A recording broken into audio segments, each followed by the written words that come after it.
Hello everyone mga kabipurs, ayan po nakikita nyo ay tapos na yung tinahi naming trapal, no? Yung harapan ng bulbous sidecar o continental sidecar, yan sa gitna, no? At meron na rin siyang lock para hindi liparin ng hangin, malakas ang hangin. Ayan, talagang nakafix na siya pag kinabit mo. Kahit na malakas yung hangin ay hindi may lilipad. Ayan po yung back ay meron na rin trapal, no?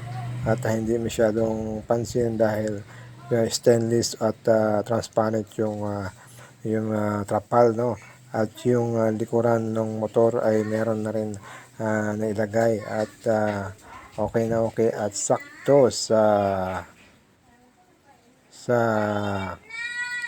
motor at yun sa gilid, no? Ayan ay talagang hindi ka na mababasa ng malakas na ulan kung malakas man ang ulan at hangin. Ayan, at talagang kulong na kulong sa loob, no? Hindi mo parang pag pupunta ka sa loob ay sobrang init dahil lahat na lang may trapal. Ayan mga kabipurs, yung mga gustong magpagawa dyan mga kabipurs ay pumunta na kayo o mag-message na kayo sa Messenger, Chani Villahos or sa Bipors 99, no?